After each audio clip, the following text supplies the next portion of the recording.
Hello देवी और सजनों, सभी को राम राम। आपको तहे दिल से राम राम।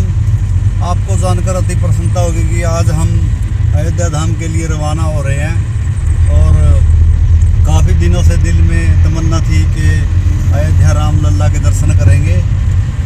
तो आज वो शुभ घड़ी आई है। आशा करते हैं कि हमारे इस व्लॉग को पसंद करेंगे और हमारे इस व्लॉग पर आखिरी तक बने रहेंगे और ढेर सारा प्यार हमें देंगे। तो आज हम गंगा एक्सप्रेस वे के माध्यम से जाएंगे, जो कि पहले यहाँ से दिल्ली कटरा एक्सप्रेस वे को छुएंगे और उसके बाद इसको छोड़ के लगभग 120-30 किलोमीटर चल के इस पे और फिर दूसरा रोड पकड़ेंगे। तो बने रहिएगा व्लॉग में और देखते रहिए लास्ट तक। हम आपको कुछ रास्ते भी दिखाएंगे कि कहाँ से कैसे जाएंगे और अयोध्या नगरी में भी दिखाएंगे आपको अयोध्या नगरी के नज़ारे। तो ये आ गया दिल्ली कटरा एक्सप्रेस वे। ये इस साइड दिल्ली है। अब इस टोल को पार करके गाड़ी यहाँ पे हमारी स्कैन हो जाएगी और उसके बाद फिर आपसे आगे मिलते हैं। तो हमने टोल क्रॉस कर लिया है। अब हम आगे बढ़ रहे हैं और मौसम ठंडा है क्योंकि कल बहुत ही तेज़ आंधी और बारिश आई थी, इसलिए आज मौसम में थोड़ी ठंड है। गर्मी नहीं है, गर्मी से बड़ी मुश्किल से निजात मिली है, नहीं तो लगभग 1 महीने से काफ़ी गर्मी पड़ रही थी। और अगर मौसम की बात की जाए तो आगे भी थोड़ी थोड़ी धुंध सी नज़र आ रही है, लेकिन सही अच्छी तरह से धुंध नहीं है। वो ठंड की वजह से हल्की हल्की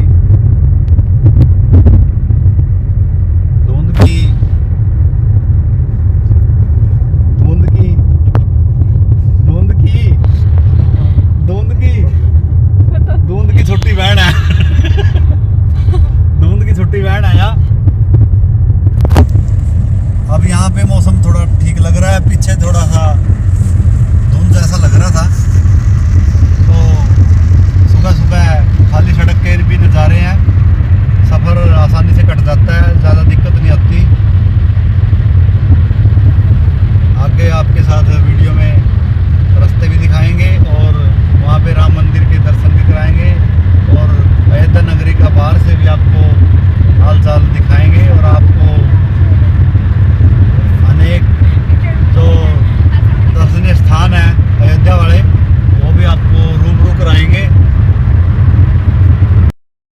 तो हम लगभग 67 किलोमीटर आ चुके हैं घर से और अब इस रोड को हम लगभग 60 किलोमीटर और दौड़ाएंगे। उसके बाद इस सड़क को छोड़ के हम जो KMT वाला रोड है दिल्ली के ऊपर से होते हुए जाता है उसको पकड़ेंगे और वहाँ से लगभग वो जो गंगा एक्सप्रेस वे है वहाँ से लगभग 120 या 130 किलोमीटर के आसपास रह जाएगा। वहाँ से फिर सीधा चलेंगे हम गंगा एक्सप्रेस वे को टर्न करते हुए।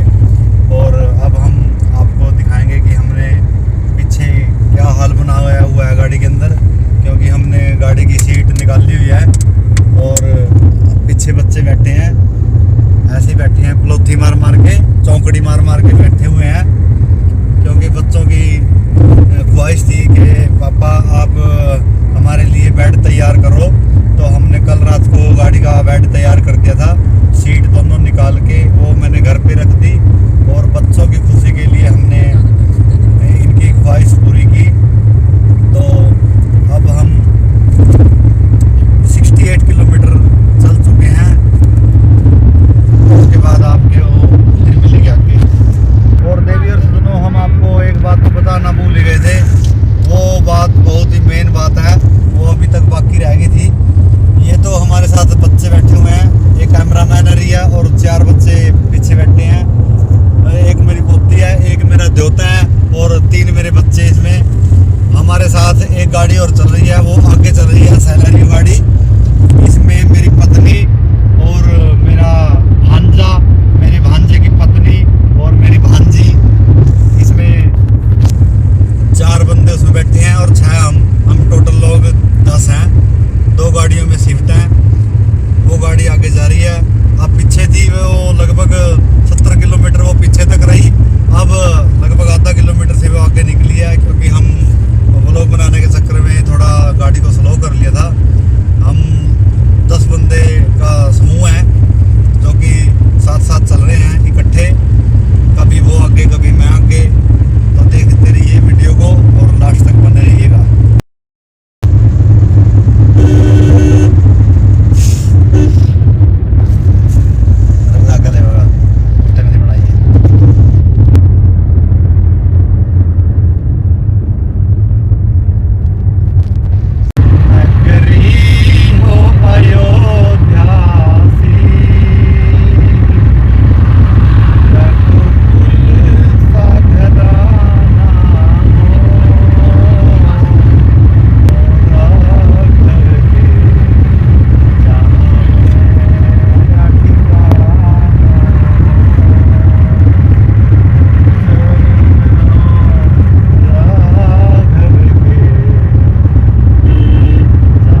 हम आ चुके हैं दिल्ली के आसपास और ये यहाँ से देहरादून एक्सप्रेसवे है जो अभी बन के तैयार हुआ है पिछले कुछ दिनों में।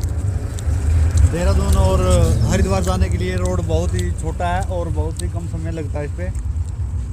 और जो हमारी दूसरी गाड़ी थी वो सीएनजी डलवाने के लिए गई हुई है। हम यहाँ पे नाश्ता कर रहे हैं। ये देखिए सभी हमारी टीम, ये 2 बच्चे हमारे आगे खड़े हैं जो कि कैमरे से आंख चुरा रहे हैं और हम इधर खाना खा रहे हैं बीच सड़क पे रास्ते पे।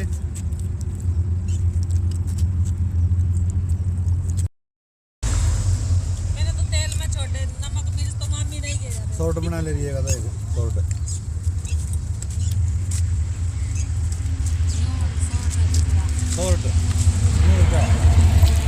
दोस्तों ये देखिए इस साइड में कितने ज्यादा भट्टे लगे हुए हैं। बोलो ना बोलो बच्चों। यहाँ पे बहुत ही ज्यादा मात्रा में भट्टे मिलेंगे आपको, क्योंकि दिल्ली के अंदर तो जो ईंटों की सप्लाई होती है वो वहाँ पे अलाउड नहीं है भट्टे लगाने, तो दिल्ली से बाहर लगे हुए हैं लगभग सभी। यहाँ पे इतने ज्यादा भट्टे हैं कि आपको कोई उपजाऊ जमीन यहाँ पे नहीं मिलेगी कि जिस जमीन पे हम खेती कर सके वो वाला एरिया यहाँ पे नहीं है। यहाँ पे आपको सिर्फ लाल रंग का जो ईंटों का मुरादा होता है वो मिलेगा, ईंट मिलेगी, भट्टे मिलेंगे और लेबर मिलेगी बहुत ही ज़्यादा। ये देखिए यहाँ पे इतने ज़्यादा भट्टे हैं कि प्रदूषण इतना ज़्यादा है और धुआं भी बहुत ही ज़्यादा है। हमें तो बल्कि दूर से ये लगा कि कहीं ये धुंध तो नहीं पड़ रही, लेकिन ये धुंध नहीं थी, ये धुआं था, भट्टों से निकलने वाला धुआं था। ये देखिए कितने ज़्यादा है। अब तो बल्कि पीछे रह चुके हैं, पीछे निकल गए हैं सभी भट्टे, आगे कम रह गए अब।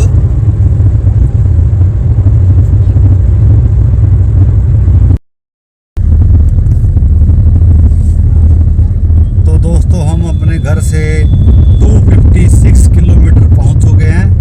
अब यहीं आसपास जगह है